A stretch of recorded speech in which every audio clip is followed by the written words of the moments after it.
बचता है। पर ऐसा डरना किस काम का कि आज डरे फिर कल वही पाप किया, फिर डरे फिर वही पाप किया। डरना तो ऐसा डरो कि दोबारा पाप ना हो, तब तो डरना माना जाएगा। नहीं तो भी एक नाटक है डर का कि आज पाप हुआ, डर गए, हे भगवान कैसे मैं इस पाप से निवृत्त हूँ, प्रभु मुझे क्षमा करो। फिर कल पाप कर लिया, फिर डर गए, फिर पाप कर लिया, फिर डर। ये कोई डर नहीं। डर तो ऐसा डरो कि अब लो नशानी अपना न सही हो, आज तक कि आप नहीं करूंगा, तब तो वो डर काम लायक है। ऐसा डर किस काम का? ऐसे तो सब डरते रहते हैं। सब कोई कानून से डर रहा है, कोई परिवार से डर रहा है, कोई भगवान से डर रहा है, कोई गुरु से डर रहा है। सब डर रहे हैं और फिर पाप भी कर रहे हैं। वो डर किस काम का? डर तो वो जो निर्भय पद पर पहुंचा दे। डर कर भगवान की शरण में हो जाओ और फिर दोबारा वो गलती ना करो, तो डरना सार्थक हुआ। नहीं, वो डरना ही क्या? वो डर किस काम का? नाम जप करो, सब ठीक हो जाएगा। नाम जप करो, खूब डट के नाम जप करो। तुषार जी फरीदाबाद से। राधे राधे महाराज जी। महाराज जी, जैसे पुराने समय के पहले के संत महात्मा गुरुजन अपने शिष्यों की परीक्षा लेते थे, क्या आप भी अपने शिष्यों की परीक्षा लेते हैं? ना हमारे गुरुजी हमारी परीक्षा लिए, ना हम शिष्यों की परीक्षा लेते। कसा जाता है। हमारे गुरु, कल हमने चर्चा में बताया था, गुरुजी ने कसा।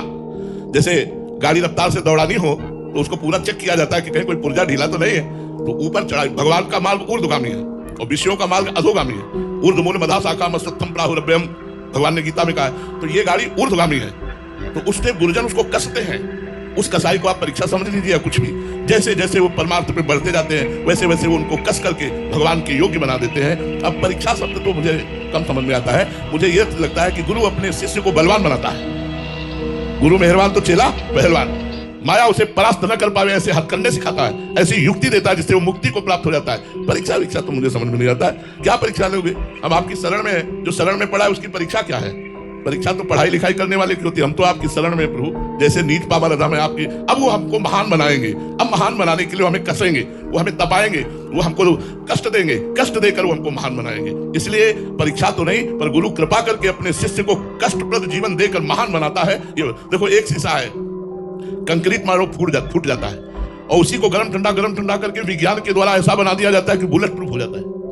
गोली मारो तो नहीं टूटेगा, शीशा तो शीशा ही है ना। गोली मारो तो नहीं टूटेगा, और एक है कंकड़ मारो तो टूट जाएगा। तो गुरु अपने शिष्य को बुलेट प्रूफ बना देता है कि माया की हर चाल फेल हो जाए, हमारे शिष्य को माया परास्त न कर पावे। अब इसे आप परीक्षा मान लो, या कसावट समझ लो, या कृपा मान लो। समानता जी अंबाला से। राधे राधे महाराज जी। महाराज जी, जो भी हम सत्संग में सुनते हैं उसे आचरण में उतारने का बल कैसे आता है? नाम जप से। श्री हरिवंश नाम बल लहो, अपने मन भाई सब कहो, लहो शरण हरिवंश की। जब नाम बल से अध्यात्म बल जागृत होता है, तो जो हम शास्त्रों में पढ़ते हैं, जो संतों से सुनते हैं, उसे हम आचरण में उतार सकते हैं। अगर नाम बल भागवतिक बल नहीं है तो दूसरों को उपदेश भले कर लो, खूब जानकारी इकट्ठा कर लो, लेकिन स्वयं में आचरण में नहीं उतार सकते आप।